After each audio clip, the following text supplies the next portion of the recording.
galerinha! Estamos no nosso primeiro episódio do Destravando o Mike e estamos aqui com a Eleonora Leme, dona da One Alpha Net, e ela veio aqui para conversar com a gente sobre vistos. E uma das coisas que a gente, primeiro, antes de saber sobre visto, a gente quer saber sobre você. Você já está aqui há 20 anos nos Estados Unidos. Como é que você caiu nos vistos? Tornou uma autoridade no assunto. Bom, eu vim pra cá com 18 anos, com os meus pais. E comecei a trabalhar como todo imigrante, né? Na área de hospitalidade, trabalhei em hotéis e tudo isso. Eu acho que eu caí nos vistos quando eu tive meu primeiro emprego aqui, que foi com na época, ele era o único advogado brasileiro. E aí fui trabalhar pra ele. E aí eu me interessei, gostei. Achava interessante, até por motivos próprios, né? Porque o que eu aprendi lá acabei usando na minha vida e da minha família. E aí eu fui indo, e aí fui indo de um escritório pro outro, aí fui estudar. Então, foi mais ou menos assim. Entendi. Eu conheço mais a vida da Eleonora de um pouco depois disso pra cá, assim, de uns 2 anos e meio pra cá, então essa parte toda é nova pra mim também. E hoje em dia você trabalha sozinha. Eu trabalho sozinha. Com nenhum advogado. Com nenhum advogado. E qual que é a diferença para uma pessoa que está vindo aqui ou que mora aqui e não sabe a diferença, por exemplo, do paralegal para um advogado? Como é que funciona? Qual que é a maior diferença? A diferença é que o advogado ele é licenciado pelo estado da Flórida. Né? No estado da Flórida, em alguns estados são diferentes, mas no estado da Flórida você tem que ir para a faculdade, você tem que ter um doutorado para ser advogado. Para então fazer a prova pelo. Como é que fala bar? Pelo bar? Pelo bar. OAB? OAB, né? Como se fosse a OAB, a Associação OAB no Brasil, tem a mesma associação aqui, você faz a prova e passa. E aí você tem uma licença para atuar. E aí tem casos específicos que paralegal não pode atuar, né? Tipo asilo. Não, na verdade, todo o processo, no caso de imigração em si, imigração é um tipo de processo que a gente chama ali de transacional, onde tem muitos formulários e coisas assim. Todos esses formulários podem ser feitos por um preparador de documentos, né? Que no caso é o paralegal. Então, o paralegal ele pode ser o preparador daqueles documentos. O advogado, ele assina como representante legal do indivíduo. E aí, o que é de diferença? A diferença é que um paralegal ele pode preencher documentos. Ele pode informar nesses formulários que foi ele que preencheu esses documentos, mas ele não pode dar conselhos legais. Entendi. E aí o advogado, ele pode, se tiver algum problema no trabalho, quem vai te representar é o advogado e não o paralegal. Exatamente. O advogado, por ser licenciado, ele é responsável por aquele processo e aquela pessoa legalmente. Então, se há algum problema, até mesmo com o próprio advogado, existe um departamento que cuida disso para garantir o direito daquele cliente. Entendi, faz todo sentido. E quais são os vistos que você trabalha? Eu trabalho com extensão de visto, troca de status, de turista para estudante. E eu faço também, não seriam vistos exatamente, mas ajuste de status, cidadania. Casamento? É um ajuste de status. Ah, entendi. Casamento, que é o processo de casamento. Cidadania e acho que é isso. E quanto cada um deles custa em média, assim, mais ou menos? O custo imigratório? Total. Vamos lá. Imigratório. Pode ser imigratório. Vamos começar com imigratório e depois, por exemplo, quanto que você cobra para fazer cada um desses processos, mais ou menos? Por exemplo, o processo de troca de status. Processo de troca de status troca de status de turista para estudante. De turista para estudante. O formulário custa, se você for fazer via regular, por correio, mandar a formação, o formulário para imigração é 470 mais 85 de biometria. 470 mais 85 de biometria. Isso. Se você fizer online, é 420. Mas o visto de estudante tem a taxa SEVES também. Sim, tem a taxa SEVES também. Que é obrigatório fazer. Aí você faz através da escola que você selecionar. Entendi. Aí, eu faço. Quando eu faço também, eu trabalho um pouquinho com isso. Quando eu faço visto de estudante, eu preencho a taxa SEVES. Mas a pessoa já selecionou a escola? Já. Exato. Entendi. Algumas escolas oferecem esse serviço de fazer a taxa CEPES para a pessoa. Ah, entendi. Entendeu? Mas quando não, a pessoa já tem a escola selecionada, já tem a documentação que precisa da escola, e se precisar, sim, aí você pode fazer. Sim. Entendi. Aí são $250 de taxa SEBS. Exato. $250 de Mais SEBS, pode ser 470, 70 mais 85. Exato. Aí fica uma faixa de $1.000, assim, mais ou menos. Mais E ou aí, menos. quanto que você cobra pra fazer isso?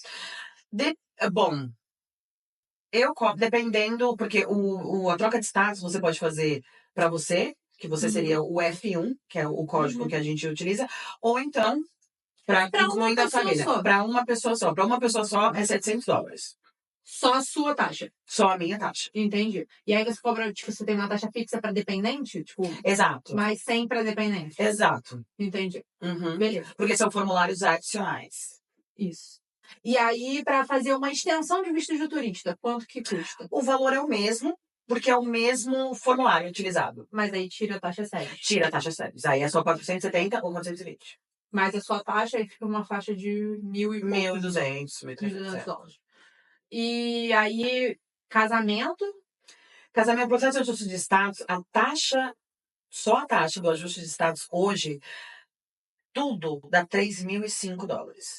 É que deu uma aumentada, né? Aumentou esse ano, em abril ano do ano passado. passado. Isso. Uhum. 40%. 40%. Gente, isso foi uma loucura. Uhum. Já era caro, agora tá mais caro ainda. Exatamente. Praticamente, eu acho que dobrou de preço, porque... porque subiu 40%. Porque eu lembro que o ano passado eu tive clientes, foi 1.500, 1.470, alguma coisa assim. E hoje tá só de taxa $3.000. E aí, quanto que você cobra pra fazer o casamento? Esse processo eu cobro $2.000 pra fazer. $2.000, beleza. Próximo. Qual é o próximo vídeo que a gente tava falando? Cidadania. Cidadania. Quanto que você cobra pra fazer cidadania? Cidadania eu cobro 850. E quanto que são as taxas? A taxa da imigração hoje está, se eu não me engano, com a biometria, 725. Beleza. Vamos conversar então agora que a gente já falou de valores, galera. Vocês pausam, voltam aí para poder anotar e se preparar quando estiver vindo para cá, porque a gente vai dar continuidade aqui. Uhum. O visto de estudante, eu acho muito louco isso, porque quando as pessoas vêm para cá sobre... Eu acho que é até uma coisa normal, porque quando você está no Brasil, você nasce cidadão, então você não tem muita noção de que, tipo, existem pessoas que não podem tirar a identidade, que não podem tirar o CPF, que são os estrangeiros. Isso é uma coisa que só vale para quem mora no Brasil. Então, muita gente chega aqui sem entender essa questão de ter que tirar um visto para poder ficar legal, sem ter que ter o que é um green card, o que é uma cidadania. E é muito louco pra gente que tá aqui há muito tempo, que a gente, não sei, quando você chegou, você sabia dessas coisas, você também levou um choque, assim, tipo, caraca, que é isso? Como assim eu não posso ter o CPF dos Estados Unidos? Tipo, meu CPF não funciona aqui. Sim, quando eu cheguei aqui, eu acho que a quantidade de imigrantes era maior. Quando eu digo imigrantes, assim, sem status regular. Entendi. Era muito comum você não ter essa documentação. Na minha época. Entendi. Então, e a gente vivia, trabalhava muito, a oportunidade tinha muito mais oportunidades do que tem hoje para imigrantes legais trabalharem. Então, era uma coisa que não trazia tanta preocupação. Entendi. Naquela época, entendeu? É que eu vim para cá em outra situação, né? Eu já vim para cá com meu pai, já tendo desenrolado toda a questão do documento. Então, acabou que meu pai veio para cá, eu tinha 12 anos. Então, eu meio que já sabia como é que era o processo por causa dele. E aí foi uma situação completamente diferente. Então, tipo, eu não tive essa dificuldade de entender a diferença. A gente não sabia nada. Eu vi com os meus pais, com as minhas irmãs, e a gente não entendia de nada. Tanto que, tipo, depois de alguns anos, a gente olhando pra trás, falando, caramba, quantas oportunidades a gente podia ter feito naquele momento de chegada, porque o momento de chegada, ele é os próximos 6 meses depois disso é importante, porque é onde você tem status. Com certeza. Diminui muito a sua possibilidade de qualquer outro tipo de regularização quando você perde status. Então, olhando depois, aprendendo, ainda mais no meu caso, estudando e tudo mais, eu vi que, tipo, nossa, a gente perdeu muitas oportunidades. E é essa a intenção de estar aqui hoje, tipo, educar as pessoas para que elas saibam disso e não percam essas oportunidades. Exato. Porque isso é uma das coisas que eu acho que eu fico mais triste, é quando a pessoa, por exemplo, assim, caraca, eu já tô aqui há 6 meses, eu preciso ir atrás de alguma coisa, mas já perdeu o tempo. E quando ela vai aprender sobre o que pode ser feito, elas não têm mais tempo de fazer isso. E aí não existe muitas alternativas. Já não tem mais muita alternativa. Isso é uma das coisas. E aí, por exemplo, uma das coisas que eu vejo muito são as pessoas que elas confundem o visto de estudante. Que o carimbo do Brasil no passaporte, ela acha que se ela chegar aqui com o visto de turista e aplicar para o visto de estudante, ela vai poder voltar para o Brasil. Não. Mas não é assim que funciona. Não é. Porque aqui você não... Quando você entra como turista e você está trocando o seu status, você não está pegando um visto novo. Então, a troca de status, ela vale somente para território americano. Se você sair, automaticamente você perde aquele status. No caso do brasileiro querer ir e voltar como estudante dos Estados Unidos, ele tem que ter um visto de estudante emitido no Brasil. Entendi. E se a pessoa, por exemplo, quando você tem um cliente e ele te pergunta, deveria fazer uma extensão de turista ou tirar um visto de estudante?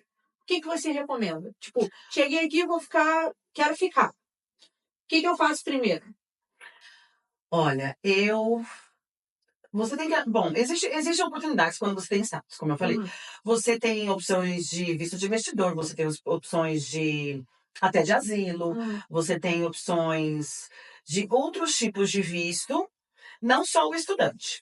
Entretanto, esses outros tipos de vistos, às vezes, envolvem formação acadêmica, poder aquisitivo, porque você, né, no caso de investidor. Então, outras questões. Então, você tem que ver qual que é o background daquela pessoa, do cliente, qual que é o poder aquisitivo dele, ou se ele tem uma possibilidade de um visto de habilidades.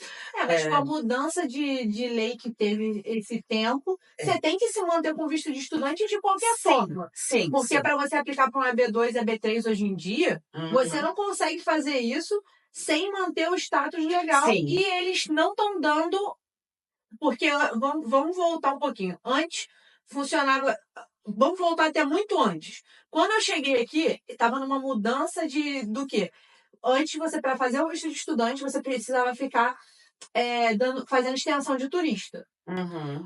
Lembra disso? Lembro. Hoje em dia, você consegue aplicar para o visto de estudante e não precisar fazer renovação da extensão de turista. Sim. E aí, beleza, ficou assim um tempo depois. E aí, quando você aplicava para o EB2 e EB3, você aplicava para todos os formulários de uma vez. E aí, você logo recebia seu social, que é o CPF daqui, e recebia a permissão de trabalho, que é o Work Permit. Quando você recebia essas coisas, aí, se o seu processo fosse, até o seu processo ser ou não ser aprovado, você conseguia estudar, conseguia renovar e conseguia fazer tudo. Hoje em dia, você não consegue mais fazer isso. Hoje em dia, você manda as provas para as pessoas aprovarem ou não aprovarem, não é isso? E aí, depois de aprovado, que você consegue entrar com o formulário de social, que é o CPF, e de permissão de trabalho, que é o Work Permit. E até isso ser aprovado, você tem que se manter com visto de estudante. E aí, você tem que aplicar o visto de estudante antes de até aplicar para um EB2, um EB3, que são vistos de trabalho de pessoas que têm acadêmico, que nem você falou. E a única coisa que você não precisa é casamento, né? Sim. Familiar. Sim, nesses casos, você está falando, tem que manter o estudante. Por quê? O que carrega o visto de estudante? É você estar estudando. Então, se em algum momento você para de estudar, o seu visto cai. Então, você tem que manter. Não existe outra opção, né? Você tem que continuar estudando e você tem que... Porque é assim que você vai manter o seu visto para se manter dentro de status, para talvez depois mudar para um outro tipo de visto mais permanente. As pessoas vão muito no EBNW também, porque não são todos os vistos que te garantem green card. Então, por isso que as pessoas navegam muito para uma solução mais permanente. O green card é uma solução permanente. Existem outros tipos de visto que você renova e você vive no país normalmente. Também te dá permissão de trabalho, mas você não tem o green card. Você não tem o caminho para cidadania, né? Digamos assim. Então, enrola, né? tudo Mas eu vou te falar um negócio. Eu acho muita falta de... Não sei como falar isso de uma forma elegante, então vou falar de uma forma esdrúxula mesmo. Eu acho muita burrice as pessoas pegarem o visto de estudante e não aproveitarem para aprender o inglês. Porque você já está pagando, você já tem que ficar 4 horas por 4 dias na semana. São 4 horas, né? 4 dias na semana? Sim. 5 dias na semana. Uhum. Você tem que ficar 4 horas, 5 dias na semana ali. Beleza, tá cansado porque trabalha. Nem poderia estar muito bem trabalhando, porque isso é uma das coisas, né? Com visto de estudante, você não podia estar trabalhando. Mas, cara, o inglês te abre tanta porta aqui que é loucura a pessoa estar aqui pagando o visto e não aproveitando para realmente aprender. Mas eu tenho um contraponto. Eu adoro. Tenho contraponto. O contraponto é que eu não acredito que sejam todas, eu não gosto de generalizar. Mas algumas escolas também não colaboram para você aprender tudo isso. Porque como eu acho que assim, algumas né, redes desse tipo de escola, focado em pessoas né, que estão com esse tipo de visto, não, o interesse maior não é que o seu aluno aprenda. É manter a pessoa no visto. É manter a pessoa no visto. Eu não Entendeu? discordo disso. Mas eu tô falando que assim, é uma. Você vai aprender você tem que sair de lá pelo menos com o básico. Exato. E não é só Entendeu? isso. É tipo assim, você já vai gastar. Uhum. Procure então uma escola que quer ensinar. Sim. Ou então que faça essa distinção. Porque não são todas as escolas também que não vão ensinar o inglês. Sim. Entendeu? Que estão ali só por causa do visto. Vai ter a escola que tá só por causa do visto, vai ter a escola que é por causa do visto, porque todo mundo precisa ganhar dinheiro, Sim. mas também vai estar ali ensinando. Então, eu acho que as pessoas que vão já fazer esse visto, elas tinham que pelo menos aproveitar, porque a pessoa acha que ela está aqui em Orlando, e porque todo mundo fala espanhol, porque todo mundo fala português, que a pessoa não precisa aprender inglês. Você ficou confortável nessa Fica situação, confortável. Né? E aí começa a botar limite, né? Tipo assim, como já tem a opção de falar a língua dela, ela já fala assim, ah, não, eu já sou muito mais velha, eu devia ter vindo pra cá mais nova. Ou então, ah, eu não tenho tempo. Você começa a criar barreiras para não sair daquela zona de conforto. Só que se você falasse o inglês, cara, até gente que tá ilegal aqui. Eu conheço pessoas que estão ilegais e essas pessoas é nítida a diferença de evolução profissional dos que falam inglês para o que não falam. O que fala inglês vira supervisor, vira gerente, abre a própria empresa, faz o próprio schedule, começa a ganhar muito mais dinheiro do que muito americano por aqui, estando ilegal. Exato. E o cara que não fala inglês não sai do lugar, moleque. Não sai. É porque é uma combinação dos dois, né? Tipo assim, do fato de, claro, ter documento te ajuda a abrir muitas outras portas. Mas se você tem documento e não fala inglês, você não vai pra lugar nenhum também. Né? Tipo assim, é como se você tivesse ganhado um passaporte. Ele só vai servir para você viajar. Então, é uma combinação das duas coisas. A língua é extremamente importante. Eu escuto muito isso. Ah, mas só anda com brasileiro, só trabalha com brasileiro, só vai em festa brasileira. Eu só ando com brasileiro, eu só me relacionei com brasileiro, só trabalhei com brasileiro, mas é um interesse. Eu tinha interesse de querer fazer outras coisas. Além do nosso subemprego, que a gente trabalha aqui, eu queria para outros lugares. Então você tem que ver. Cara, você não tem noção de quantas vezes eu, no ensino médio, quando eu vim pra cá, que eu vim morar com meu pai, eu não sabia, isso aqui, morar aqui não era o meu sonho, era o sonho do meu pai. E aí a minha mãe e meu pai falaram muito tempo, Helena, lá tem mais oportunidade, não sei o quê, vai. Falei, tá, vamos ver qual é. Quando eu cheguei aqui, eu falei assim, cara, se eu vou voltar pro Brasil com alguma coisa, eu vou voltar falando inglês. Eu, com 17 anos, cheguei na escola, a primeira coisa que eu pensei foi isso. Eu falei, cara, eu nunca consegui aprender inglês no Brasil, porque era um monte de amigo brasileiro, eu ficava batendo papo na aula de inglês, colava no curso, tirava 10 da prova, colando na prova de falar. Eu desenrolava, porque eu sempre falei bastante. E quando chegava na hora de saber mesmo, eu não sabia nada. Eu cheguei aqui sabendo muito, tipo assim, fiz curso de inglês a vida inteira, então é óbvio que por osmose eu peguei alguma coisa, que estudar mesmo, desculpa mãe, pagou o curso a vida inteira. Mas assim, quando eu cheguei aqui no ensino médio, tem aquela questão muito de você estar na aula regular, né? E aí, tipo assim, o cara te bota no... Você é imigrante, o cara te coloca na aula para imigrante. Então, sua professora, ela fala espanhol, ela não fala inglês. Dentro da sala de aula, não sei se você sabia disso. Não. Aqui no ensino médio são, tipo, 4 níveis. O nível mais baixo é o nível imigrante.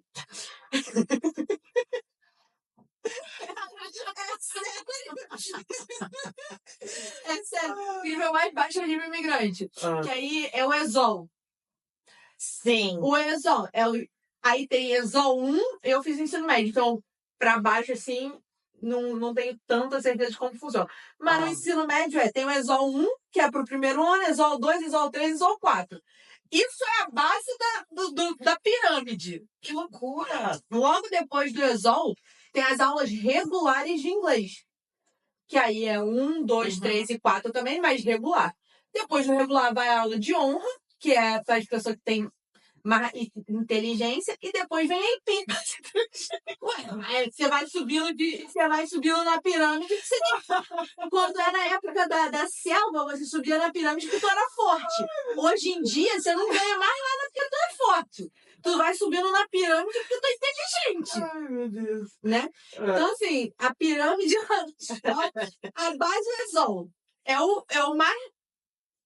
Mas você sabe que eu acho que isso não é só para imigrante, porque eu acho que isso é para qualquer criança que fale outra língua. Só que a professora. Porque eles botaram minhas Qualquer filhas. pessoa que fala outra língua é imigrante. As minhas filhas não são imigrantes, eles botaram elas. Mas a primeira língua dentro de casa não era inglês. Então você é imigrante e elas são primeira geração de brasileiro. Aqui eles têm toda uma outra nomenclatura para as coisas. Ai, meu Deus. Filho. Falou, primeira língua em casa não é inglês, mas pois é imigrante. E a professora também tá no ESOL porque ela também não faz inglês. É mais ou menos assim. Aí você vai do primeiro ano do ensino médio até o último no ESOL só aprendendo o verbo to be. Eles não se tiram, né? Não tira, é igualzinho, coisa. Aí o que aconteceu? Eu cheguei no ensino médio e falei assim, pai, verbo to be eu aprendi no Brasil. Na osmose, mas aprendi. Vamos lá que eu não vou ficar nessa aula, não. Eu fui lá, fiz a prova de inglês, nem sei quanto que eu tirei, mas eu falei, não vou ficar nessa aula. Eles me botaram numa aula de matemática que era pra eu aprender a mexer na calculadora. Eu falei, eu não quero aprender a mexer em calculadora. Cara, eu vim do Brasil, matemática do Brasil. Sabe o que é matemática do Brasil? Eu já sei, eu posso ficar no lugar da professora de matemática aqui. Eu tinha tirado a nota mais, tipo assim, tinha gabaritado. Eu ficava de recuperação em matemática no Brasil, que eu tava gabaritando prova. Eu tava dando aula pra professora. Entendeu? É muito diferente, gente. Muito. Mas assim, física, eu acho que a nota mais alta que eu tirei no Brasil em física foi 7 numa recuperação final. De resto, era tudo pra baixo. Em compensação, gente, redação, português, eu era boa, tá? É só matemática mesmo que não era tão boa. E aqui eu dou aula de matemática, pô. Dou aula para todas as crianças de matemática e vai indo. Só que eu falei assim, cara, eu não vou ficar nisso. Se eu vim pra cá para ter mais oportunidade e eu preciso do inglês, porque a língua dos caras é essa, eu fui lá e reclamei. Eu falei, não, vocês vão botar, minha filha. Saí de base de americano, base de imigrante, para aula de honra em tudo também. Fui para todas as aulas de honra. Aí o pessoal da escola, o pessoal que estudava comigo, que era brasileiro, falou assim, cara, mas por que você tá pedindo para ir para aula mais difícil? Passa fácil. Eu falei, e você sabe falar inglês? Não. E você quer ficar nessa aula pra quê? O mínimo que a gente tem que fazer aqui, é aprender a falar inglês.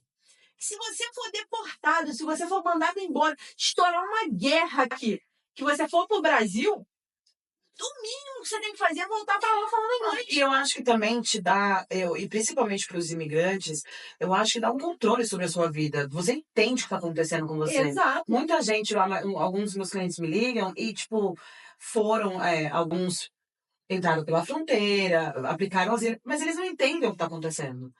Entendeu? Então, você saber a língua estando num país estrangeiro te dá controle sobre a sua vida, para você não sofrer nenhum tipo de golpe, de pessoas que falam que. Eu perdi a conta de quantos clientes já me procuraram, porque trabalharam com uma pessoa que falou que advogado não era.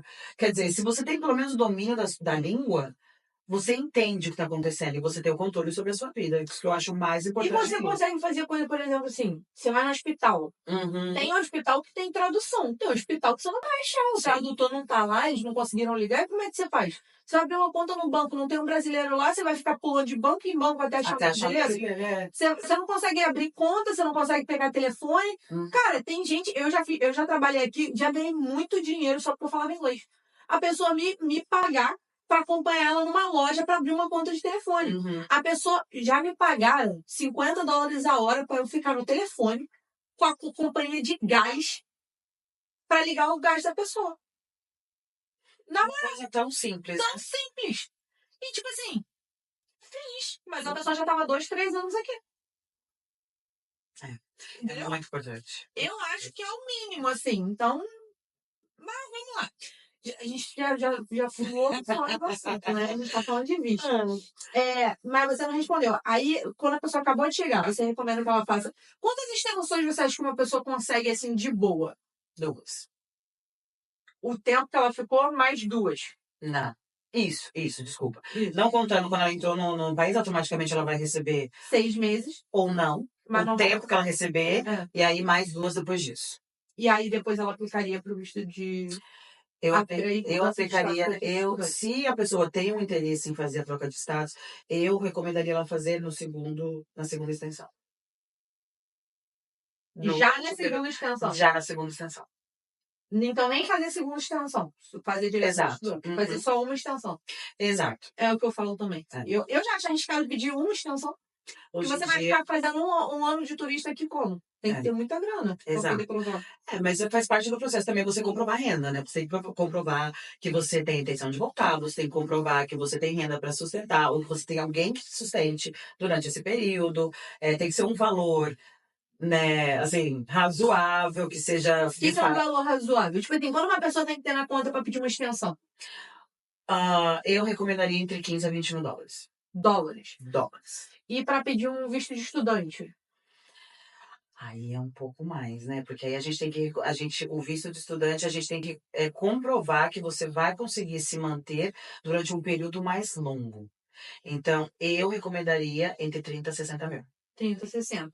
Isso vai de 30 a 60, é tipo 30 você sozinho, 60 com mais 3 pessoas dependentes. Exato, dependendo da quantidade de dependentes. Entendi. É isso, faz parte. E acho que a gente cobriu a parte de visto de turista de estudante, né? Acho que agora não... Você quer falar mais sobre a justiça? Você tem algum conselho para dar? Quem tá vindo para cá com esse visto, ou quem tá assistindo a gente agora com visto de turista, acabou de chegar? Meu conselho pessoal, né, é que procurem profissionais com experiência, de preferência referências, porque o que eu vejo acontecendo com muitos meus clientes é que eles não conhecem as pessoas, não conhecem eles não conhecem exatamente o que a gente conversou no começo, a diferença de um advogado para um paralegal. Um paralegal, eu acredito assim, você pode ir para a faculdade se formar paralegal, só que eu acho que o que te torna realmente é a experiência, porque principalmente paralegals de imigração, porque imigração... Isso é uma coisa que é bom, deixa eu só pontuar isso. Paralegal, você não precisa ter um diploma. Você pode, aqui nos Estados Unidos, se você tiver 2 anos de experiência como paralegal, você já é considerada uma paralegal boa no que você faz e competente. Exato. Você não precisa de um diploma falando assim, eu sou paralegal. Exato. Então, assim, a Eleonora já tem quantos anos de experiência? 10. 10 anos de experiência com isso. Então, ela já é tão boa quanto, por exemplo, um advogado no que ela faz, ela só não pode fazer conselho legal. Exatamente. Exato. Então, o meu conselho pessoal, assim, como pessoa mesmo, não é nem profissional, que eu falaria para qualquer pessoa, para qualquer cliente, para qualquer amigo, é que procure referências, procure perguntar quem é aquela pessoa, peça referência de trabalho para ela, entendeu? Porque tem muita gente, a maioria dos meus clientes vieram de erros que outras pessoas que se diziam profissionais cometeram com eles. Então, aí pergunta para outro, acaba vindo para mim. Muitas vezes, graças a Deus, eu consegui ajudar. Mas tem vezes que aquele erro pode determinar o seu caminho nos Estados Unidos e não tem o que fazer. Infelizmente. Tem muita gente também que está pelo dinheiro. Infelizmente, é o que é. E não só paralegais, como advogados também. Eu já vi casos de advogados que falam, olha, seu processo não vai dar certo, mas se você quiser fazer $5 mil. Eu não acredito em profissionais assim. Eu não acredito, porque eu acho que esse advogado e médico, ele tem que estar a seu favor. Com certeza. Entendeu? Tipo, se ele não acredita que o seu processo... Eu não pego clientes ou casos que eu não acredito que exista uma solução. Deixa eu fazer uma pergunta, que eu não tenho certeza, mas paralegal, por exemplo, vamos dizer que a pessoa está aqui no visto, acabou de chegar, ou está no visto, na extensão do visto de turista, foi pego sem carteira dirigindo, por alguma questão, foi para a corte. Resolveu as questões lá na corte, não foi deportado nem nada, continuou aqui, pagou. Eu não sei exatamente o que acontece, mas fez o que fez lá. Como paralegal, você pode pegar o caso da pessoa ou depois que ela tem passagem na polícia, foi presa ou tem essas coisas, é só com o advogado? Depende. É porque esse tipo de situação pode levar a vários caminhos diferentes, assim, né? Mas vamos supor que seja uma coisa simples. Eu acho que essa pessoa, ela nem precisa de um paralegal. É a minha opinião sincera. Se você for para a corte, você for liberado, você vai ter uma multa para fazer, ou algum cursinho para fazer, ou você vai ter que retornar com comprovante de drive license. Não. Tô falando para aplicar para um visto de estudante, por exemplo. Tipo, a pessoa já teve passagem na polícia, na corte. E aí ela quer, por exemplo, ela tá aqui como turista ou na extensão do visto de turista dela. E agora ela quer fazer um visto de estudante. Você recomenda que ela faça com um paralegal ou já faça direto com o advogado? Porque se tiver que fazer alguma argumentação legal, pelo que eu sei, o paralegal não pode fazer. Sim. E aí, se a gente faz com o paralegal, depois o advogado vai cobrar mais para poder pegar o caso da pessoa? Ou como é que funciona essa parte? Não, se você precisar se você sentir que precisa, porque você pode aqui nos Estados Unidos, em qualquer área, você pode se autorrepresentar. Então, além de um advogado, a única pessoa que pode te representar é você mesmo. Então, se você sentir que você precise de um advogado para representar, eu recomendo que pegue no começo. Entendi. Bem no começo. Porque é difícil para um advogado pegar o seu processo já em andamento. Ele pode perder algumas partes e não vai ser benéfico para você. É como um médico pegar um câncer avançado. Tipo, pegar um caso que, tipo, é difícil de guiar dali para frente. Entendi. E é a mesma coisa. Então, eu recomendo que pegue no começo também. Mas aí uma pessoa que, por exemplo, aconteceu esse negócio da carteira. A pessoa foi pega, foi pra corte, não sei o quê. Você acha que tem a necessidade de um advogado ou não? Olha, eu acredito, dependendo do caso, claro, cada caso é um caso, mas na sua grande maioria, eu acredito que não. Existem clínicas que chamam de traffic clinics aqui, que são escritórios que oferecem esse tipo de serviço, mas não tem o mesmo preço que um advogado te cobraria e funciona da mesma maneira. Eles fazem exatamente a mesma coisa para você. E normalmente, porque um advogado te cobraria... Pra processo. Não é? Não, pra processo. Se você for preso, depende do tipo de acusação que você respondeu. Vamos dizer que você foi preso porque você estava dirigindo bêbado. Então, é diferente. Mas aí eu quero aplicar. Mas não tô falando da pessoa resolver isso na corte. Tô falando da pessoa ter sido presa, passado uma noite na cadeia, saiu. Ela vai conseguir aplicar para um visto de. Tipo assim, ela tá numa extensão de turista, ela vai conseguir aplicar e mudar o status dela para estudante? E se ela quiser mudar para estudante, ela vai poder fazer com paralegal ou você já recomenda que ela faça direto com o advogado? Não, isso não barra ninguém de pegar benefício. Depende da acusação. A acusação é essa: bebeu, foi pego dirigindo bêbado. Se você foi pego dirigindo bêbado, dependendo de quão bêbado você estava, é um tipo de acusação, nível de acusação. Então, por exemplo, vamos colocar que foi um nível baixo. Se foi um nível baixo, ainda é uma acusação criminal, mas não é tão alta. Que, tipo, você paga uma fiança e sai. Esse tipo de acusação... Dá pra uma paralegal fazer ainda? Dá. Até porque, quando você pega... Porque, de novo, a imigração, ela é transacional. Transacional é o quê? Você vai preencher um formulário, naquele formulário você tem que mandar aquelas evidências e é isso. Entendeu? Não existe o que a gente chama de legal briefing. Não existe argumentação legal. Então, você vai preencher o formulário e mandar as evidências. Por exemplo, num processo de troca de status para visto de estudante, não existe a evidência que você tem que mandar um background check, você tem que mandar seu histórico criminal. Não existe isso. E como nesses casos, as acusações criminais são baseadas no Estado, a imigração é um processo federal, se eles quiserem procurar, eles vão. Entendi. Mas você não é... Mas não necessariamente vai... Não, exato. Não necessariamente você tem que abrir essa informação. porque não é pedido, né? Não está entre a lista de categorias para você se aplicar para aquele Entendi. visto. Vamos pular pro próximo. Hum. Que acho que já foi visto extensão de turista, mudança de status para estudante, green card de base familiar. Uhum. Esses green cards são mais... você faz todos os green cards de base familiar, tipo, de cidadão americano para pai, para filho, para esposo. Uhum. Tem alguma diferença ou é a mesma coisa? Não, é o mesmo tipo de processo. Só é diferente para esposo, né? Que aí demora mais tempo. Para pai, normalmente sai rápido e para filho também. Depende. Já tive casos de ter entrevista de green card de filho para pai. Comigo, do meu pai para mim, a gente foi fazer uma entrevista que o cara me perguntou há quanto tempo eu conheci meu pai. Aí eu falei pra ele assim, olha, eu não lembro, mas me falam que ele estava presente no dia que eu nasci. Me deram essa coisa. E aí depois eu parei pra pensar, não, eu tava conversando com uma outra amiga minha, e ela tava falando que eles fazem essas perguntas porque tem gente que não cresceu com o pai. Sim.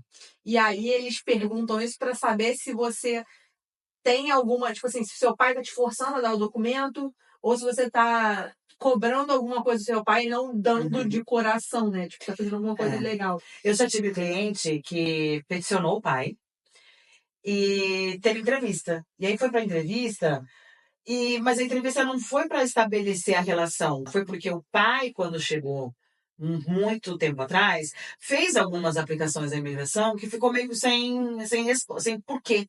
Uhum. Então a imigração chamou eles para entrevista para esclarecer essa situação. Entendi. Então, às vezes, não é sobre estabelecer um relacionamento, às vezes é sobre alguma coisa que você fez no passado, ou como você entrou no país, ou alguma coisa que ficou estranha lá atrás, na entrevista que eles tiram essa dúvida. Uhum. Entendi. Eu já fui fazer, inclusive da... Foi você que me recomendou. Que foi só para confirmar os endereços. Sim. Os endereços foram. Você mandou? Sim. Teve alguma coisa dos endereços que não tava batendo. Que não tava batendo, não tava. Ou as datas. Teve muita troca. Teve muita troca de endereço. Uhum. Aí a entrevista foi literalmente só para isso. Uhum. Era um casamento, eles chamaram a entrevista, uma das pessoas não falava inglês e eu fui fazer a tradução. Quando eu cheguei lá, a moça falou assim, gente, se vocês tivessem resolvido esse negócio de endereço, deixava um pouco mais claro, nem que vocês precisavam ter vindo. Uhum. E foi isso. Eles ganharam o green card, graças a Deus, tá tudo certo. Graças a Deus. Mas eu já ouvi dizer que green card pra pais, se você fizer aqui, né? Não no Brasil. Porque ainda tem essa diferença de fazer visto, né? Tem. Se você fizer no Brasil, normalmente as coisas demoram muito mais do que fazer aqui. Depende do tipo de processo. Normalmente, quando a gente faz esse tipo de petição no Brasil, a gente chama de processo consular. Normalmente, dependendo do consulado que você mora, que você cai, pode ser até mais rápido. Faz sentido. Tem menos gente. Uhum. Então, pode ser até mais rápido, ser chamado uma entrevista mais rápido. Então, dependendo da sua região, pode até ser mais rápido. Porque aqui a gente está vendo agora, do meio do ano passado para cá, eu estou vendo que agora o tempo de processamento de alguns processos está se estendendo. Uhum. Então, isso quer dizer que o quê? Que o backlog, né? Como é que fala backlog? O que é backlog? Você não sabe o que é backlog? Não. Backlog é tipo, a quantidade de processos que eles têm. Ah, tá. Uhum. Exato. A quantidade de processos que eles têm está aumentando. Então, tá difícil o tempo de também processamento. aumentaram de investigação, estão fazendo um monte de coisa. Exato. Então, eu tô percebendo que isso já tá aumentando. O processo de ajuste de status, que o ano passado eu fiz, que saiu em um ano, esse ano tá demorando, já tá 1 ano e meio. Entendi. Então, tá se estendendo um pouquinho. E vamos entrar na... A cidadania é cidadania, né? Você aplica... A cidadania, ela é... Quando você já tem pelo menos 5 anos de green card. Depende como você conseguiu esse green card, mas o tempo base para qualquer um é 5 anos. Aí você pode aplicar para a cidadania. Normalmente é um processo que leva de 6 a 9 meses, às vezes mais rápido, dependendo das circunstâncias. Eu fiz o meu demorou 3 meses. A última cliente que eu fiz demorou 1 mês. Muito rápido. Muito rápido. Mas, gente, sempre cidadania, sempre que tá perto de eleição, ano de eleição, é assim, ó. É assim. É muito fácil. É muito rápido. E a cidadania, a prova também é muito fácil, né? É muito fácil. É muito simples. fácil. Assim, se você não tem nenhum contato com aquilo, você tem que estudar. Porque, né? Pô, mas mesmo tendo Mas. contato, tem que estudar. Eu, por exemplo, Sim. dava aula na época, Uhum. eu dava aula de história, eles perguntam um monte de coisa que. Eu não precisei estudar, sabe por quê? Ah. Porque bem na época que eu fiz a minha prova, eu tava fazendo uma classe de US Government.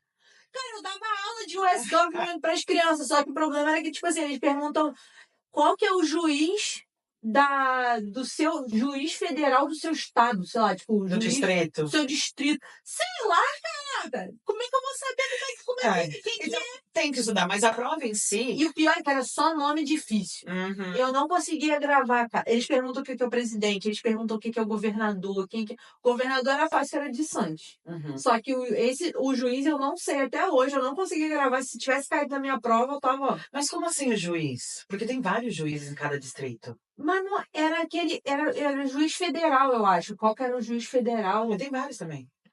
Eu não sei, Leonora. Não sei, muito tempo já, não sei. Mas era um juiz, você tem que saber o nome do juiz. Ai, mas também tinha muita pergunta. Eles fazem tem perguntas sobre a Constituição, quantos amendments tem, né, como que chama, os 24? primeiros. Sim, mas como que chama os primeiros 10? Bill of Rights. Ah! Bill of Rights. Eu tô te falando, eu dei aula e eu estudei pra isso, pô. Cara, mas a minha prova foi muito engraçada, porque eu tava muito preparada, tirando esse nome desse juiz aí, que eu não tenho a menor ideia de qual eu sabia muito, e eu tava. Só que eles fizeram as perguntas mais fáceis que você pode imaginar. Eles me perguntaram qual era o oceano que ficava do lado leste dos Estados Unidos. Aí depois, qual era o oceano que ficava do lado oeste. Depois eles me perguntaram qual era o nome da guerra entre dos estados norte e sul. E qual foi o nome da guerra entre os Estados Unidos e a Rússia.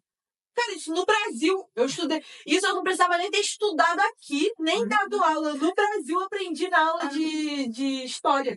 Exato. E agora, teve na última administração de 2018, eles tinham mudado a quantidade de perguntas, lembra? Agora voltou ao normal. Então são 10 perguntas. Se você acerta as primeiras 6, eles já param. Mas a minha até quando tinha. O meu foi quando tinha mudado. Que era pra você acertar 12, sei lá. O cara fez 6. 20. O cara fez 6, eu acertei. Ele olhou pra mim e falou assim: é óbvio que você já sabe tudo. Não, tipo, eu não preciso continuar te perguntando. E aí ele me botou pra ler uma frase que era assim, tipo assim, a ação de graças acontece em novembro. The Thanksgiving is in November. Era isso. E você teve que escrever alguma coisa? Ele te pediu pra escrever? Porque às vezes eles pedem pra você escrever. Mas ele te dá a frase e fala, copia. É uma loucura. Ok. Eu não devo ter pedido pra eu escrever, mas ele pediu. Quando ele pediu pra eu ler, eu falei, ele tá de sacanagem. Essa frase que eu tenho que ler tá zoando. Eu moro aqui já tem 5 anos. Pô, não, tá bom. Mas é importante lembrar sobre isso. Que existem categorias que você não precisa fazer a prova. Ou você pode fazer na sua língua nativa. A minha irmã não precisou fazer a prova, porque ela tinha 16. Sim, era menor de idade. Mas essas categorias que eu tô falando é tipo pessoas a mais de 55 anos. Quando você tem 55 anos, 15 anos morando nos Estados Unidos como residente permanente, você pode pedir esse benefício. É de 55, 65, alguma coisa assim. Mas você tem que ter mais de 15 anos como residente permanente. E aí eles te dão essa opção de você não fazer a prova, ou então, além dessas categorias, ou então algum motivo médico. Você também pode pedir para não ter que fazer a prova. Beleza.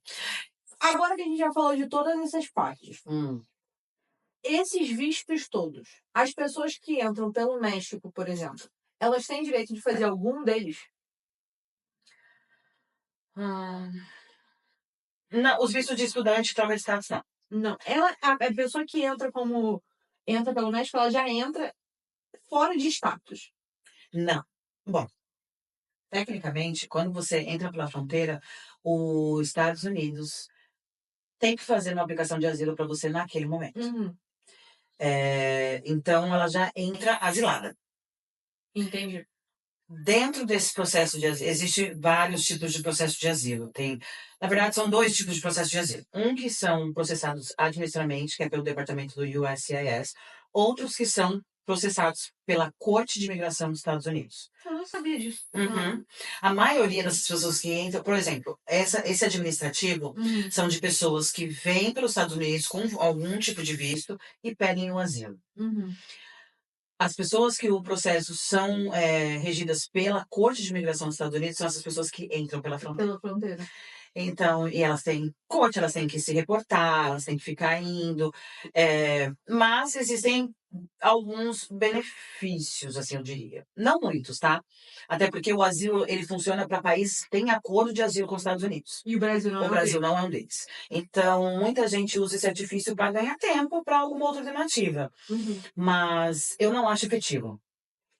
Até porque eu acho que meio que banaliza o tipo do processo. Porque isso são para pessoas que estão realmente precisando, para pessoas que são perseguidas politicamente no seu país, para pessoas que foram têm realmente algum atentado à sua vida, à sua vida da sua família. Então eu acho que banaliza o processo. Mas eu entendo que cada um está no seu caminho e acha que tem que fazer o devido para o bem da sua família. Essa é a minha opinião. Mas no caso do asilo, se o país não tem um acordo político, a probabilidade que o seu processo não vai para frente. Só que o que muitas pessoas não sabem, quando você tem essas pessoas que entram pela fronteira e aplicam asilo naquele momento, lá na frente, porque o processo de asilo pode levar mais de 5 anos, lá na frente, se aquele processo for negado, automaticamente você tem uma ordem de deportação. E aí é muito difícil. E quando você tem uma ordem de deportação, ordem de deportação, que a gente chama de order of removal, só que você tem que pedir perdão para o país. E provavelmente o seu perdão você vai ter que fazer de fora dos Estados Unidos. Então, por isso que eu não acho muito efetivo. Mas isso pode acontecer, dependendo das circunstâncias, em um caso administrativo também. O caso administrativo mudou bastante as regras do asilo de um tempo. Antigamente as pessoas chegavam aqui e aplicavam para o asilo e demoravam 5 anos para ter alguma resposta. Então elas conseguiam casar ou Sim. um EB, alguma coisa assim, e sair desse processo e seguir a vida.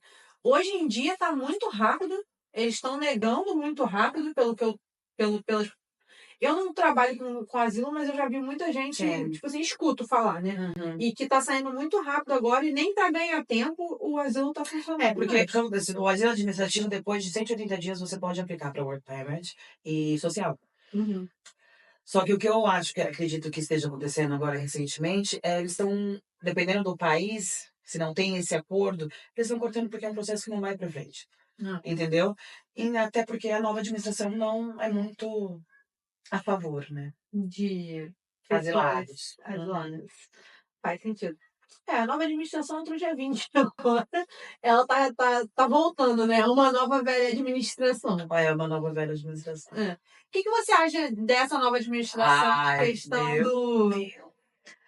Ué, gente, eu tava provendo dessa pergunta.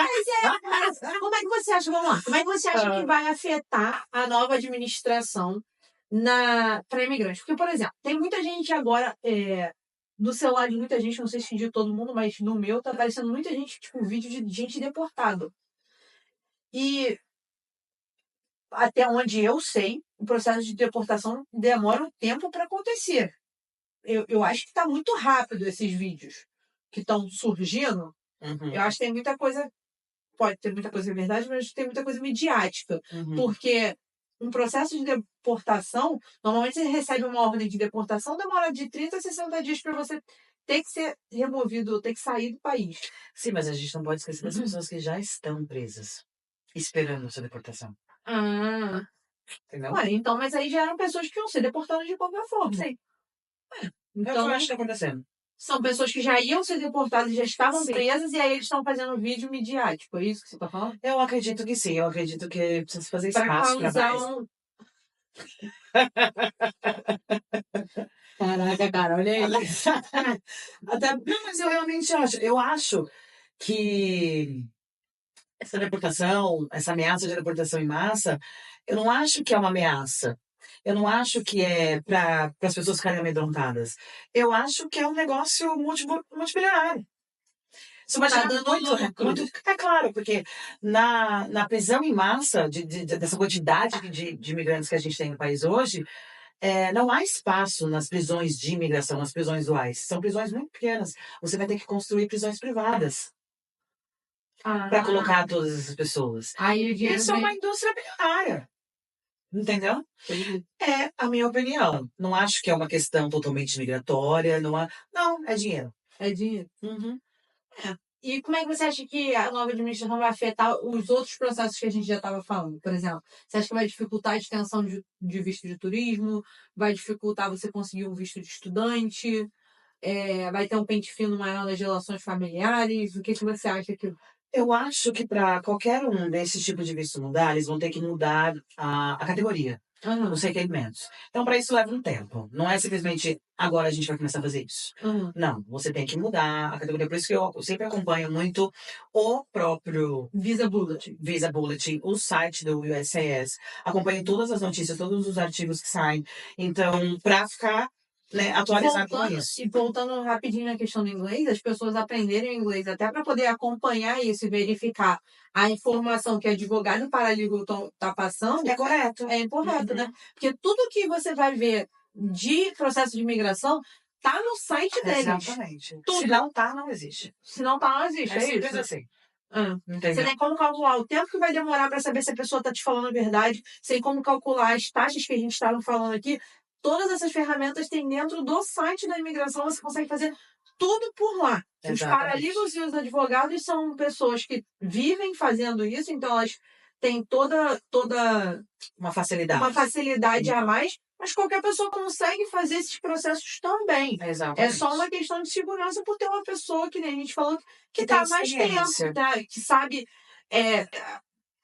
ler uma tradução e saber que a tradução tá certa, que eles vão aceitar, que a foto tá digitalizada ou tá xerocada do jeito que os oficiais vão aceitar. Então, isso tudo é uma questão, né, de experiência, mas Exato. saber o inglês ajuda até... Ajuda muito. Nisso. Ajuda Mas muito. voltando lá... Essa da administração. Isso. Então, eu acredito que para a mudança desses vistos, tem que se criar novos regulamentos, se for o caso, né, se for a intenção da nova administração, mas isso é uma coisa que leva tempo, eles vão ter que atualizar formulários, vão ter que mudar as categorias da regulamentação, o requerimento, então isso é uma coisa que pode levar mais para fazer. Entretanto, eu não acho que é impossível de acontecer, eu acho super possível de acontecer, de mudar-se alguns regulamentos em relação a esses tipos de vistos. Entendi. E aí, já que a gente já falou disso tudo, vamos falar de quais são as consequências, por exemplo, de ficar ilegal. Se as pessoas não querem fazer nenhum desses vistos que a gente já citou, a pessoa falou assim, cara, eu tô aqui, eu só quero ganhar dinheiro um tempo, por exemplo, e voltar para o Brasil. Quais são as consequências disso? Ou, por exemplo, quais são as consequências de alguém que quer morar aqui, mas quer morar de forma sem estar com o status? Olha, eu acho assim, o que acontece? Bom, o risco é porque aqui nos Estados Unidos a gente não consegue fazer nada sem carro. A gente tem que dirigir. Eu acho que o primeiro risco é você não poder corre aí. É você não poder dirigir. Se você não tiver a necessidade de dirigir, ótimo. Não acho que vão ter grandes repercussões. Agora, se você tem que dirigir para trabalhar, você está se colocando em risco, separado pela polícia por qualquer motivo, por uma lanterna queimada, entendeu? E aquele policial, quando ele vê que você não tem driver's na Flórida, isso é uma acusação criminal. Então, ele pode te prender. No momento que você é preso, quando você entra no sistema criminal, na prisão aqui, por exemplo, e se você não tem documento, o ICE é alertado. E o ICE normalmente pode passar e te recolher.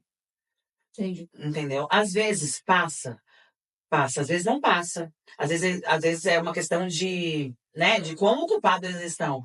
Mas esse alerta é ligado imediatamente quando você... E se a pessoa estiver dirigindo aqui com a carteira do Brasil válida? Você vai depender muito do oficial que te parar. Porque o que ele pode fazer? Ele pode fazer, olha, você precisa, tanto que não só do Brasil, mas de qualquer outro, se você está dirigindo na Flórida com uma carteira de qualquer outro estado, você tem que trocar a sua driver's license para uma carteira da Flórida. Ele vai te dar esse tempo para você fazer e vai mandar você apresentar aquilo na corte. Ou ele pode te deixar embora, te dar só um aviso. Exato. Então, Depende muito do oficial que te pegar. Mas das duas, uma. De outro estado é meio loucura, né? Porque a pessoa pode estar aqui só viajando. Não. Turista. O que acontece? O regulamento da aquisição de drive de cada estado é diferente. Não é igual. Por exemplo, se você pegar uma carteira aqui na Flórida, você precisa disso, disso e disso. Em Boston, em Massachusetts, em outros lugares, é diferente. Tudo bem, mas porra, você vai tirar uma carteira em cada estado, se você for viajar para cada estado, você vai vir ficar 10 dias na Flórida. Você vai tirar uma. Não, eu tô focando mais no caso imigrante, por exemplo. Ah, tá. Ele não tem uma oportunidade, porque os requerimentos para tirar uma carteira na Flórida é um, mas em Boston é mais fácil. Entendi. Entendeu? Então, mas existe esse risco de, se você for pego, é um requerimento. Você mora aqui, ou você trabalha aqui, ou então você fala que está só de passagem. Só que isso é um histórico. Entendi. Se você for pego de novo, mas você não estava de passagem? Entendi. E aí você pode ir pra corte, e aí a gente não sabe as repercussões. Tanto quando você vai pra corte numa acusação dela, eu não sei se você já foi. Nunca fui. Nunca foi? Quando você vai, eles te sentam numa sala e fazem você assistir um vídeo, e é um oficial falando que se você é imigrante legal, você corre o risco de sair dele deportado. Eles assustam, né? Uhum. Assusta. Entendeu? Pra você não querer mais voltar ali. Entendeu? Então, existem esse risco e não é, tipo, igual pra todo mundo. O que me incomoda muitas vezes, mas aconteceu assim com meu amigo. Mas minha amiga aconteceu isso. Não é igual pra todo mundo, principalmente migração. Entendi. E, assim, mas, bom, eu vou falar de fora, de pessoal também, igual você tá falando. Eu acho que a consequência não é só você não poder dirigir, né? Sim. Tem toda a consequência de, por exemplo, é que as pessoas, eu acho que falta cair a sensação do que é viver no medo, né? Porque eu acho que a pessoa que está aqui de forma ilegal, ela acaba vivendo no medo. Ela vê um policial, ela tá com medo de acontecer alguma coisa. Então, o policial tá atrás dela, se parar, não é só a questão da carteira. Sim. É a questão do medo de... Você não sabe se acontecer um acidente. Você pode não estar consciente, você pode não conseguir desenrolar com um policial. Você pode cair num hospital e você não sabe se o hospital, as pessoas vão se recusar. Não que possa recusar, mas se elas vão te atender da mesma forma porque você não tem seguro. Exato. E o seguro de saúde aqui é uma máquina, como qualquer outro seguro aqui nos Estados Unidos, é uma máquina de ganhar dinheiro. Sim. Então, os hospitais também atendem muito melhor quem tem um seguro de saúde. Então, se você é um imigrante legal e você não tem um seguro de saúde, você também pode receber um outro tratamento no hospital. Sim. E aí também eles podem chamar o ICE se eles derem na telha. Não é comum, mas pode acontecer.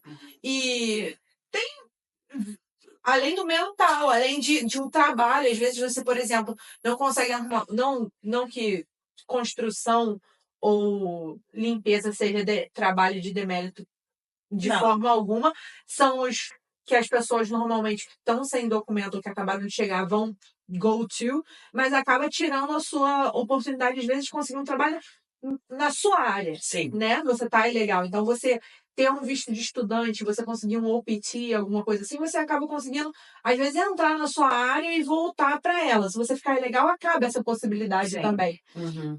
Né? Então, assim, não que seja impossível crescer e ganhar muito, muito dinheiro estando ilegal aqui, porque tem muita gente que faz, mas são todos esses pesos que vai tendo de ficar legal. Né? Aí eu acho que é uma questão de prioridades, né? Porque eu entendo que existem também famílias que deixam tudo para trás, porque o ruim aqui é bom.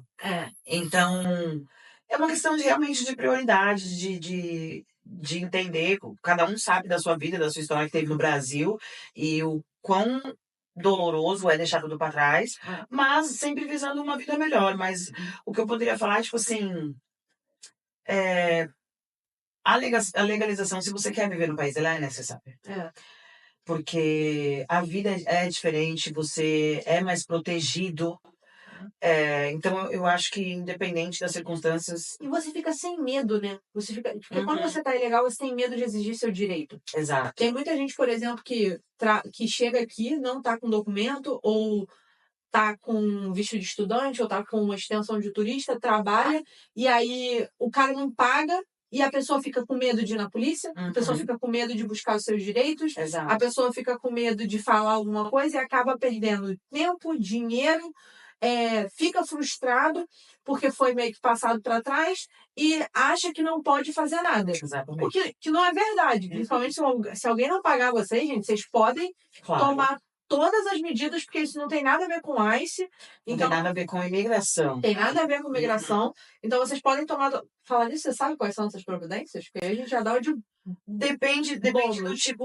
do tipo da área e como a pessoa tá trabalhando para aquela pessoa. Exemplo, se você tá trabalhando com um contractor, Uhum. né? Como... Ai, meu Deus, fugiu da minha cabeça a palavra em português. Se alguém te contratou como ajudante por BRIC e a pessoa não te pagou, né? Você tem que processar ela civilmente. É você processando você. Entendeu? Agora, se você, a pessoa te contratou como um contratante, aí é no departamento de trabalho mesmo. Entendeu? Tem algumas maneiras, mas de qualquer uma delas você pode sim processar e rever seus direitos. E aí o juiz faz a pessoa te pagar? Como é que funciona essa parte? Ele faz a pessoa te pagar. Normalmente ele faz um acordo, né? Tem que pagar, você vai pagar. O juiz determina a forma com que você vai pagar, mas essa forma é determinada baseada nas possibilidades da pessoa. Entendi. Então, tipo, se a pessoa te deve 10 mil, mas ela só tem 2 para dar... Ela vai te dar 2 agora, o juiz vai falar para te dar 2 mês que vem, enfim. Ele pode determinar. Não vai ser tudo de uma vez. Exato. Vai chegar nos 10. Exatamente. Entendi. Bom, já ganha alguma coisa para quem não ia ganhar nada, né? Exatamente, entendeu? Eu já fiz processos assim de contratantes que prestaram serviço. Na verdade, foi uma empresa que prestou serviço para uma outra empresa e essa empresa nunca pagou aquela empresa. Então, eu já fiz esse tipo de processo e a gente conseguiu rever, claro que não o dinheiro em 100%, mas conseguimos rever grande parte do dinheiro. Entendi. Isso já é muito melhor do que não ver nada do dinheiro, né? Do que simplesmente perder, né? E no caso de empresas ainda, seus funcionários não têm nada a ver com isso, né? Você ainda tem, normalmente, no caso de construção, então você tem equipamentos que você aluga ou que você compra. Existe já um investimento. Então você não somente sai do zero, você sai no negativo. Então, é importante você procurar seus direitos e querer rever esse dinheiro. Exatamente. Isso, pra mim, é uma das piores consequências de estar ilegal, é você achar que você não tem direito de nada. Você não tem direito nem de reclamar, nem de buscar uma vida melhor ou de que a sua vida sempre vai ser como se você fosse invisível, né? E isso não é uma verdade. Não, isso é uma coisa que as pessoas sentem e elas... E assim, queria muito que as pessoas que escutassem a gente falar isso e estivessem passando por uma situação de injustiça, soubessem e fossem tomar ação. Mas eu acho que as pessoas vão continuar com medo de tomar essa atitude de, por exemplo, entrar numa corte e brigar.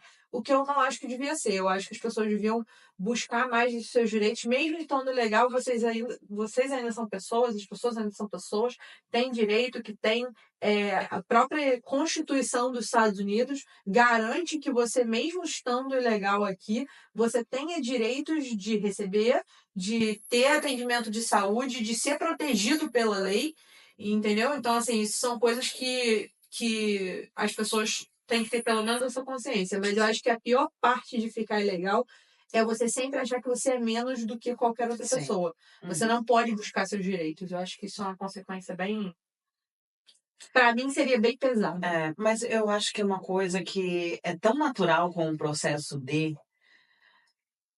emigrar para os Estados Unidos, eu acho que é um sentimento bem que vem junto do Brasil com a gente. Porque você sabe quando você chega aqui que você não pode trabalhar em qualquer lugar. Você sabe quando você chega aqui que você também não pode morar em qualquer lugar.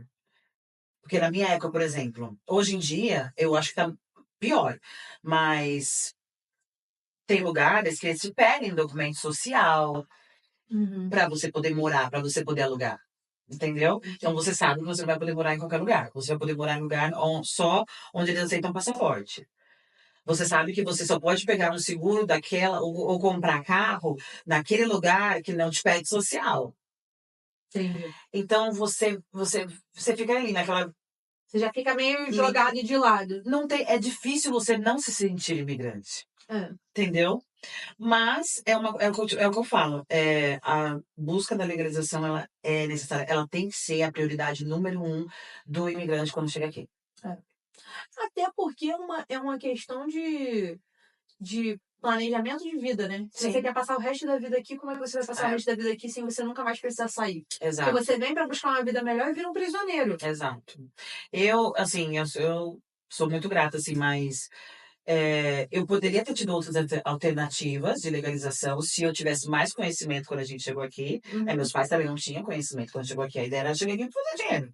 Entendeu? Então, não existia essa preocupação. Mas comigo acabou acontecendo porque eu acabei me envolvendo com uma pessoa que tinha documento.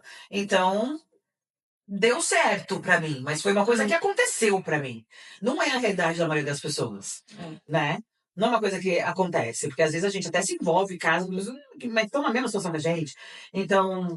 E a tendência é essa, né? Se Uhum. você tem documento, a tendência é que você ande com pessoas que têm documento, porque você. É o que você falou. A pessoa que não tem documento, ela normalmente frequenta lugares, mora em lugares, está em lugares onde aceitam passaporte, tem pessoas que não é uma barreira que quem tem documento tem. Então você acaba tendo a convivência com as pessoas que têm estudante, normalmente assim, né? Turista anda com turista, estudante com estudante, grincar com grincar, cidadão com cidadão. Porque a gente tem como ser humano essa tendência de andar com pessoas que têm experiências similares à nossa, né?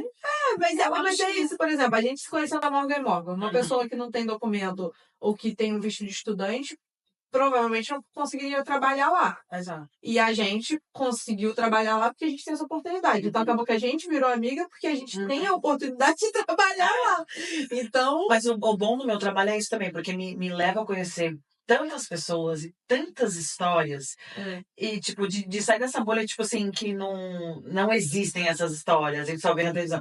Cara, tantas histórias, assim, muito, assim, sabe? Pesadas do imigrante, do que passou, do que deixou pra trás. Então, assim, não há nada que vai me convencer de que eu não sou mais imigrante. Todos somos imigrantes. Independente do nosso status agora, somos imigrantes, vamos sempre ser. E a empatia com as pessoas que ainda não chegaram, não passaram por tudo que a gente passou, tem que existir. Sabe? Isso aqui, esse podcast Destravando Mais começou dessa empatia. Porque a verdade é que eu comecei na ideia para poder alertar as pessoas. Tipo assim, hoje em dia eu quero fazer um negócio com vários outros tópicos, que não sejam só as pessoas que estão chegando aqui.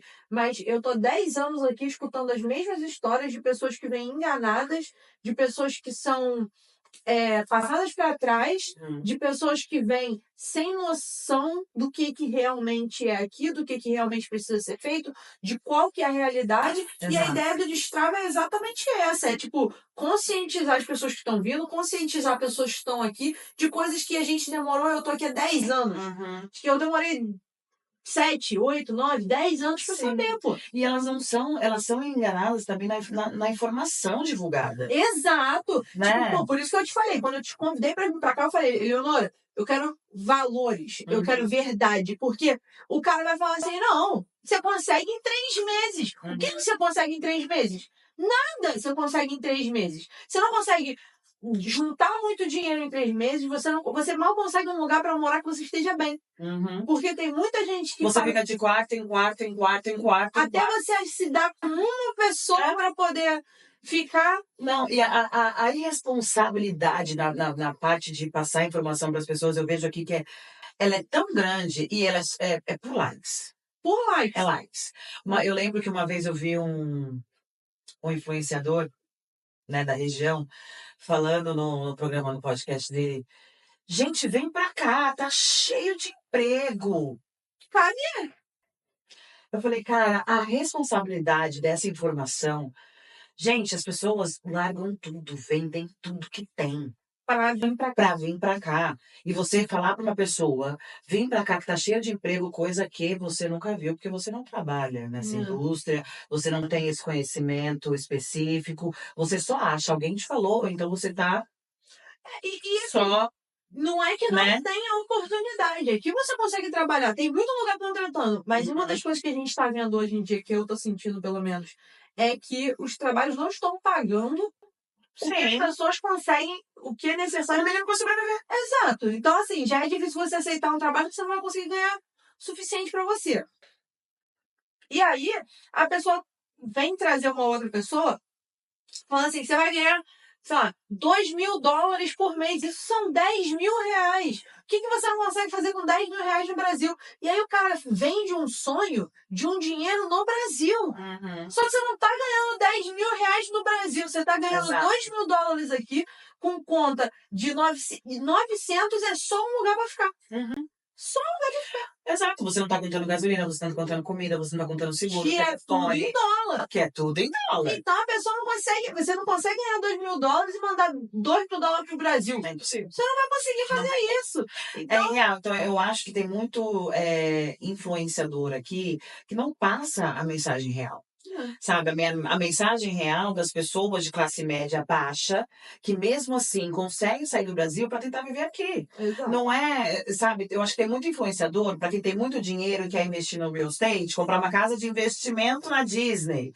Sabe? Mas é a classe média. E as pessoas pobres que vão vender tudo que tem só para uma oportunidade melhor. Porque uma pessoa falou que aqui está estourando de trabalho que ela nem conhece. O que eu acho que tem responsabilidade. Para mim, a parte mais irresponsável não é nem falar que aqui está cheio de trabalho, porque eu acho que quando a pessoa chega aqui, ela arruma um trabalho e ela vai dar um jeito. Sim. O meu negócio, que eu fico puta da vida, é quando a pessoa, por exemplo, fala para as pessoas que elas compram. Tipo assim, igual você falou, a pessoa pega, vende tudo no Brasil. Vende o golzinho dela, o apartamento, Minha Casa Minha Vida, ela vende, não sei se pode vender, mas tô aqui, vende. E aí ela pega esse dinheiro e vem pra cá. Aí o cara fala assim, não, compra uma Porsche. Entendeu? Tipo assim, não, aqui é fácil você andar de Porsche. Aqui vai dar $500 por mês essa parcela. Só que vai ter $500 por mês da parcela do Porsche, mais 200 de seguro. 200 é muito pouco. 200, 300, 400 baixo. Para um Porsche? Não tem noção de quanto que eu gasolina, manutenção. Não, calma. Isso aí eu tô falando só de, tipo assim, a parcela do Porsche vai ser 500, mais $300 de seguro, mais a gasolina, mais a manutenção. E aí foi... Licenciamento todo ano. A placa. Vai ser $30. Não. Depende. Eu pago 80 no meu para 2 anos. Ai, beleza. Não sei fazer por um pagamento. Entendeu? Não, pagam pra mim.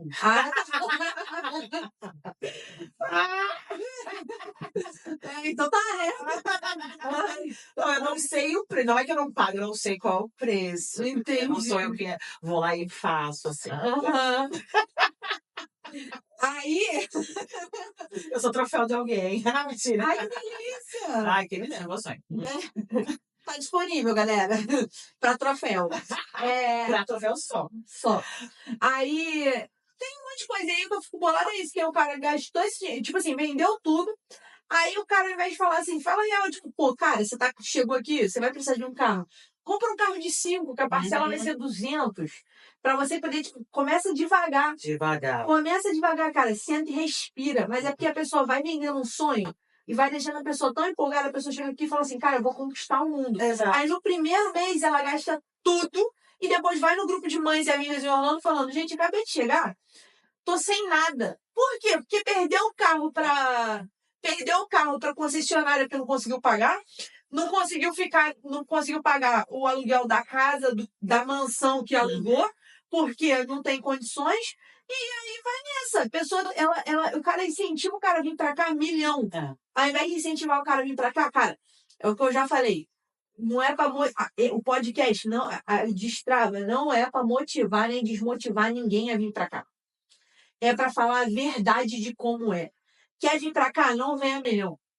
Vem sabendo que aqui tem dificuldade, você tem que trabalhar, você tem que juntar dinheiro, você tem que pensar, você tem que pechinchar preço. O caminho não é fácil. Não é fácil. Essas pessoas que pintam um caminho fácil para a imigração nos Estados Unidos, não é real. Não é real.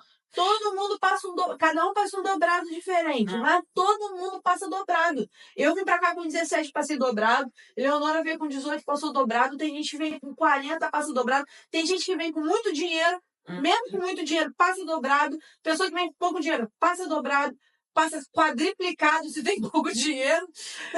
E vai todo mundo passando dificuldade. Cada um com a sua dificuldade, cada um com a sua diferença. Até porque cada cidade que você vai tem às vezes é mais fácil aqui, mais difícil ali, e vai e vai indo. Mas todo mundo passa uma dificuldade quando chega aqui. E fazer esse planejamento financeiro vai fazer a diferença total de quão difícil vai ser a sua vida aqui. Exato. Você ter o planejamento financeiro, saber qual é a real quando chega aqui, vai ser uma experiência completamente diferente do você não saber como é que é estar aqui.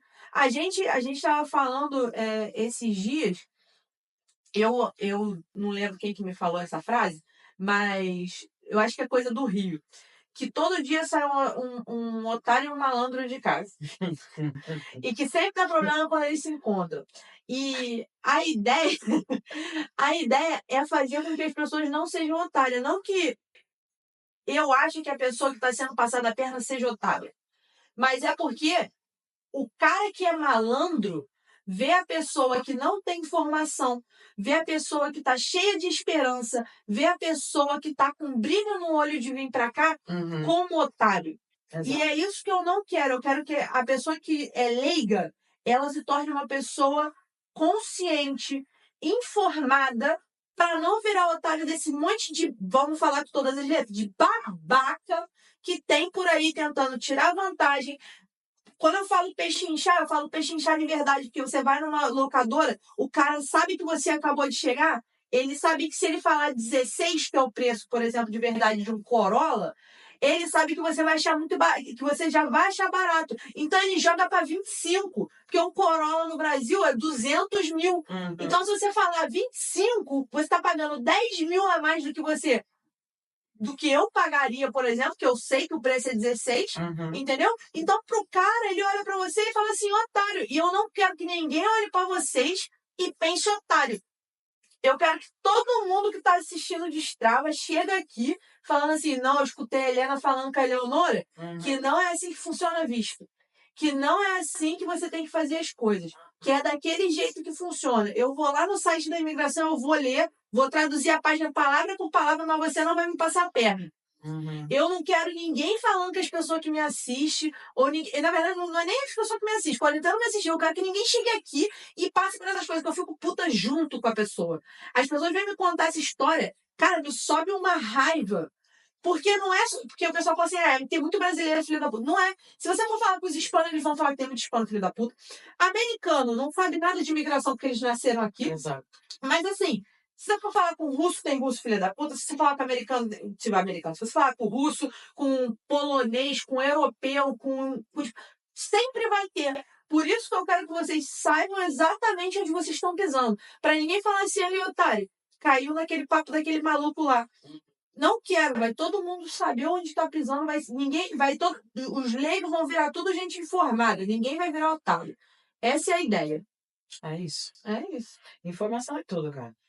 Informação, buscar informação, não ter preguiça de procurar profissionais de qualidade, com experiência, com certeza referência. Grupo de Facebook não é tudo, tá? Não procurem referência só em grupo de Facebook. Não faz economia porca, porque se você economizar no profissional que tem referência, depois você vai gastar mais ou vai ficar ilegal. Exato. E aí não vai ter tanta oportunidade. Então, assim, economize em roupa, não economize o processo de imigração. Exato, não é uma coisa fácil, porque é muito determinante na vida de alguém, entendeu? Esse é um dos motivos que eu escolhi fazer isso. Eu não queria fazer uma coisa mais ou menos. Eu queria fazer coisas que realmente têm efeito na vida das pessoas. E quando eu tive aquela primeira experiência lá atrás, eu gostei, eu falei, é isso que eu quero fazer, porque isso faz diferença na vida de alguém. E faz muita diferença. Eu já chorei com cliente, sabe, que achou que não ia dar certo e deu certo. E clientes que vieram rejeitados de outros advogados, de outros paralegais, que falaram que eram advogados, ou paralegais que simplesmente só queriam pegar o dinheiro da pessoa, sabe? Já tive clientes que vieram para mim, de outras pessoas, eu falei, não tem o que fazer. Infelizmente, não tem o que fazer. Eu não vou pegar só o seu dinheiro só para pegar o seu dinheiro. Não tem o que fazer. Você não vai ter sucesso. Então, eu não quero isso, sabe? Eu quero. É tão gratificante quando você pega um processo que tá às ruínas e você constrói ele porque você sabe que vai dar certo e dá certo. Eu não troco isso por nada, cara. Não tem dinheiro que pague. Ai, que linda, gente. E agora eu vou te perguntar, daqui a pouco a gente acabar. O Analfanet, já faz seu merchan aí do que você faz de. Do que você faz de processo para quem gostou de você entrar em contato contigo. Não tem código de promoção, não tem nada. A Eleonora é minha amiga, chamei ela aqui para poder fazer o podcast porque eu confio no trabalho dela. Eu confio nela, então tudo que eu preciso também eu ligo para ela para. Porque se ela não sabe resolver, ela sabe quem resolve. Exato. Então, assim. É bem assim que funciona a situação aqui nessa amizade. E eu, como eu falei pra vocês, ela já tá aqui há 20 anos. Ela trabalha com isso há 10 anos, então não tô trazendo só porque é minha amiga. Não tô trazendo só porque sei lá, só porque é minha amiga mesmo. É porque eu respeito, é porque eu admiro, é porque eu confio. E é porque eu tenho certeza de que as informações que ela deu aqui, que ela vai dar para os clientes dela, são todas com todo o realismo. Vocês viram ela falando do porquê que ela faz isso, do amor que ela tem por esse trabalho, e eu me sinto exatamente da mesma forma, por isso que eu estou fazendo esse trabalho aqui. E é isso. Então eu vou deixar ela falar para vocês como é que funciona o Analfanet, e depois eu vou te fazer uma pergunta que eu estou fazendo para todos os convidados. Ai, ai, ai. Que eu vou fazer para todos os convidados. No final. Então, vai lá. Bom, a Alphanet é um serviço de consultoria migratória. Também faço alguns trabalhos domésticos, que são divórcios consensuais. Faço também contratos de trabalho, abertura de empresas. O que mais que eu faço? Fecha empresa também? Fecha empresa. Abre e fecha. Só abre. Faço. É só sucesso. Meu filho, como é que é só sucesso? Falhou. Só positividade. Falhou, procura outra pessoa. Não é comigo. Mas eu faço contrato de serviço, contrato de trabalho, de parceria, faço abertura de empresas, emissão de EIN, né, que é o CNPJ de uma empresa. O que mais que eu faço? Faço serviço de tradução e intérprete também. Para documento só ou na corte também? Sim, faço tradução de documento e intérprete na corte. Tá. Show de bola. E para terminar, a perguntinha que eu tô fazendo para todos os convidados. Se você pudesse mudar uma coisa no mundo, o que você mudaria? Se eu pudesse mudar uma coisa no mundo, o que eu mudaria? Porque tem dois. O que eu mudaria tem dois lados, né? Mas, enfim, então eu acho que vou colocar dessa forma. A ambição negativa. Por que eu falei ambição negativa? Porque eu acho que a ambição também pode ser positiva. Acho que o ser humano ele tem que ter ambição. E o que é ambição negativa? A ambição negativa para mim é quando vale tudo. Não tem linha de ética e moral. Exato. Quando vale tudo, quando é por tudo, quando é só por isso, para mim é uma ambição negativa. Eu acho que a gente está sofrendo disso agora também, mas eu acho que é isso. Eu acho que quando tudo é só dinheiro, poder, é um caminho para destruição.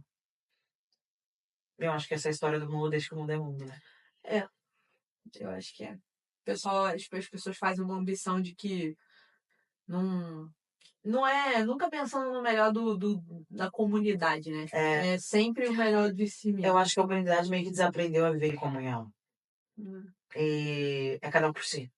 Será que um dia a humanidade já soube viver em comunhão? Food for thought? Food for thought.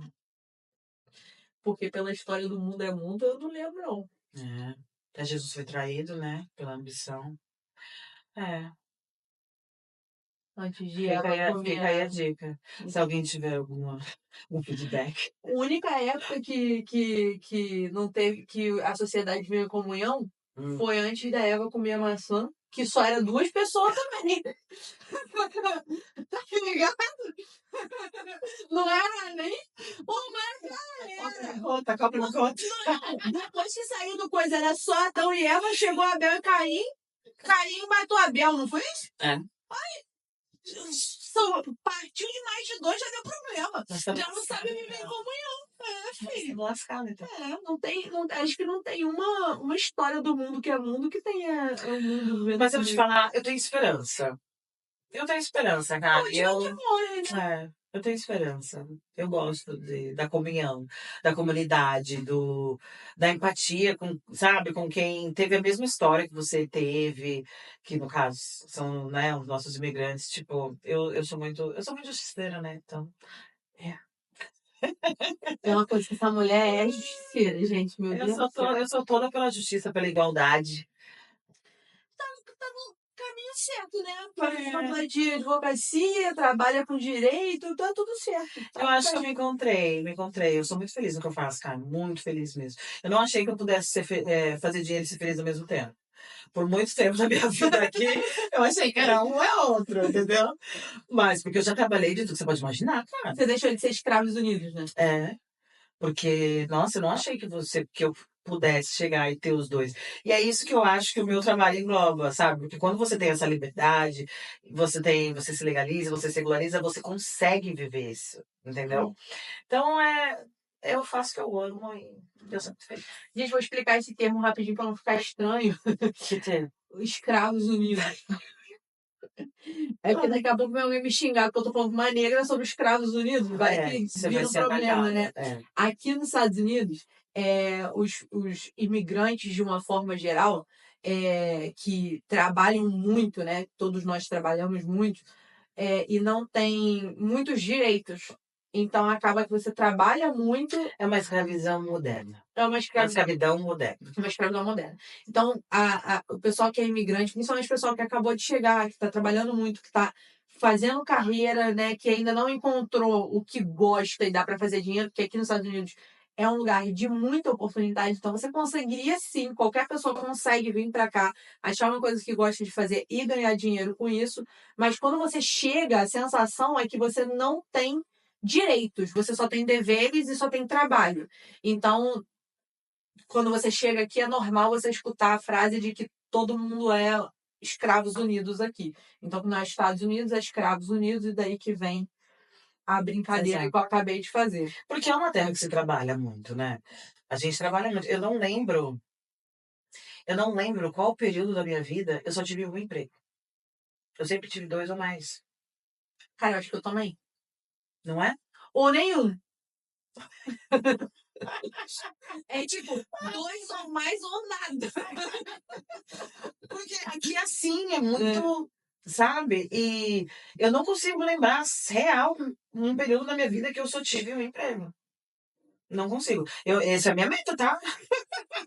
Meu filho, você é mãe, você não, se você Nunca estiver vou trabalhando, você nunca vai ter um trabalho Você só. já era.